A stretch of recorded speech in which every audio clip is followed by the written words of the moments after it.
próximo panel va a ser un tópico muy importante, es cómo contribuir en una forma científica. Tenemos 4 líderes para este panel, Philip Inostroza, Terumi Okava, Percy Russell Perry y Fernando Molina. El, el primer orador va a ser Philip Inostroza.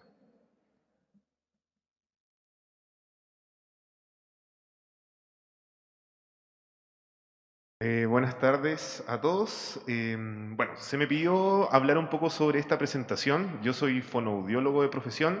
En algún momento, el 2014, tuve la oportunidad de conocer un poco la experiencia de Centriño y empaparme un poco en esa investigación que se realizaba en ese centro, y luego tuve la oportunidad de realizar un magíster en fisiología con un fin más de laboratorio y seguir también formándome con otras experiencias más clínicas.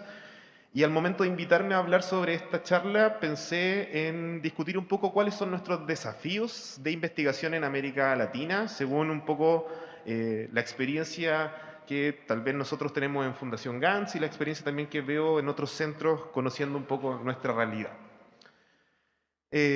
Nuevamente sin conflictos, y como les comentaba, bueno, yo participo del equipo de Fundación GANS. Como antecedente, encontré, buscando un poco en la literatura, esta publicación de la doctora Trindade de Brasil, de Centriño, donde el año 2006 publica este artículo mencionando un poco cuál era la realidad latina en publicación científica, mencionando en ese artículo que en esa época era Brasil, Chile, México, los países que más publicaciones tenían en su momento.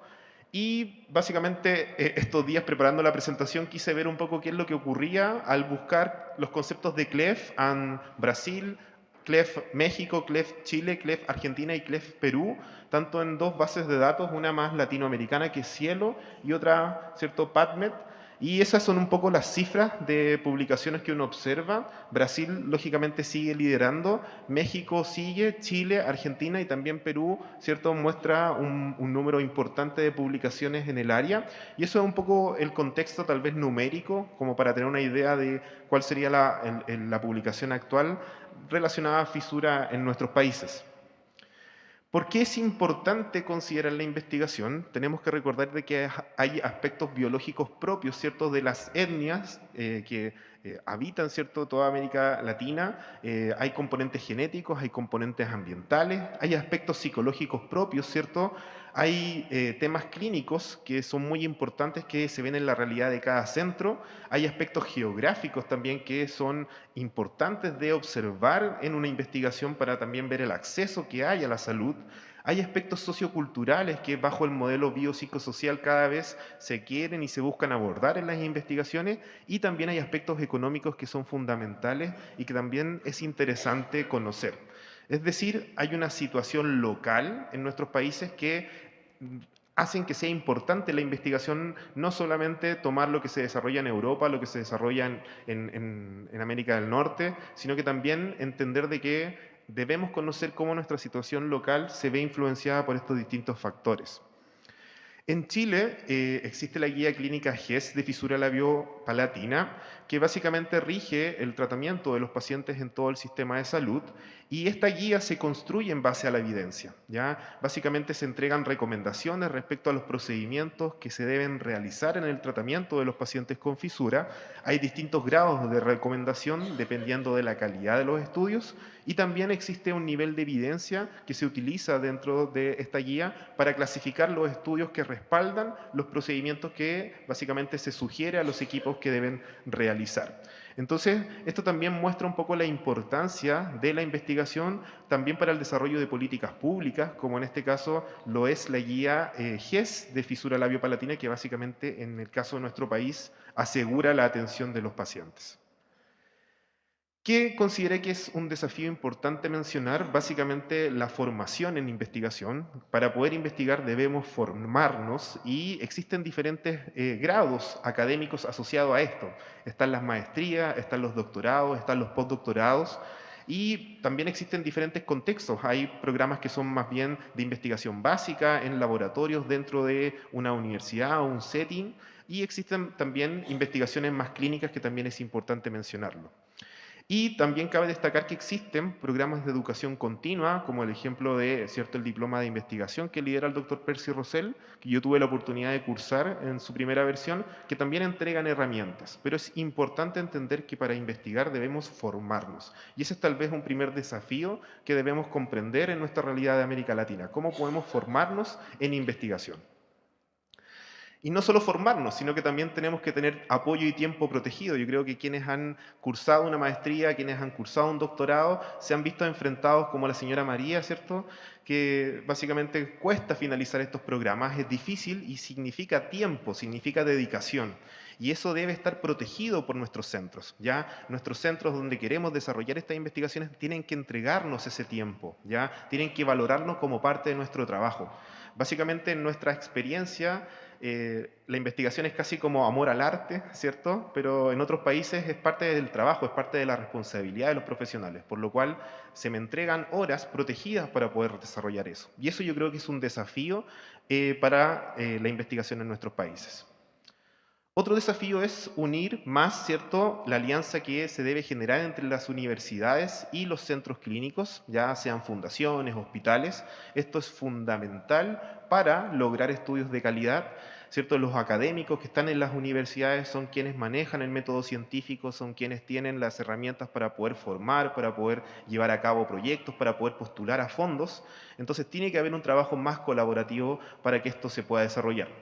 Como les comentaba, es algo muy interesante lo que se genera en Bauru, ¿cierto? Donde Centriño es un hospital que depende o se relaciona íntimamente con la Universidad de Sao Paulo y eso lógicamente facilita la dinámica.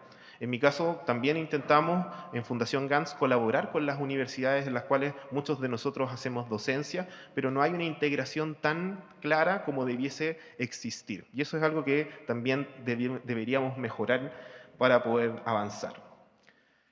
Hay otra cosa importante, otro desafío que son los clínicos. Aquí la mayoría, ¿cierto?, de todos nosotros somos clínicos y tenemos que siempre estar constantemente pensando en estas preguntas de investigación y tal vez cuando pensemos en estas preguntas utilizar un poco esta simbología de Picot, donde pensar en qué pacientes yo quiero, ¿cierto?, estudiar, pensar qué es lo que yo quiero evaluar en estos pacientes, qué intervención, algún procedimiento quirúrgico, terapéutico, si es necesario pensar también en la comparación de este grupo con un grupo control, ¿cierto? Que es básicamente parte de la elaboración de un estudio.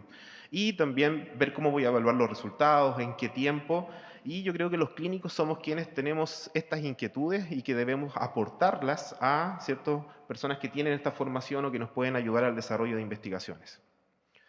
Y algo también muy importante son los fondos de investigación. Ya para ejecutar un proyecto de investigación se necesitan fondos y lamentablemente yo creo que tal vez esa es una de las principales debilidades que tenemos nosotros en América Latina.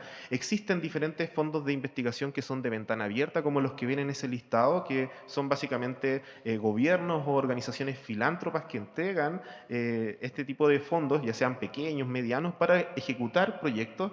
Sin embargo, hay todo un proceso de elaboración de un proyecto, presentar, comisiones que evalúan, análisis de currículum, que muchas veces nosotros no logramos. Y existen también organizaciones que entregan financiamiento, que son básicamente postulaciones específicas que se generan. En nuestro país tenemos la suerte de que existen varios proyectos de postulación, pero lamentablemente el acceso a ellos es difícil aún. Y otro desafío es la divulgación de toda esta investigación. No basta, ¿cierto?, con desarrollar investigación que un académico, un investigador, un clínico publique, sino cómo esta información se difunde y es compartida con el resto de la comunidad, ya sea mediante las revistas científicas, libros y capítulos, congresos, seminarios, como esta instancia, ¿cierto?, que es tal vez las situaciones en las que más podemos compartir. Las sociedades científicas han ayudado mucho a esto, la TICFA es un ejemplo de ello, y también entender que la investigación no solo tiene que ser con una divulgación académica, sino que también se promueve en el último tiempo cómo esta investigación llega a las comunidades, cómo esta investigación también aporta a, en este caso, personas, familias con fisura labiopalatina, ¿cierto? Cómo también llega a ellos esta investigación y no queda solamente en un artículo científico o en una presentación en un congreso.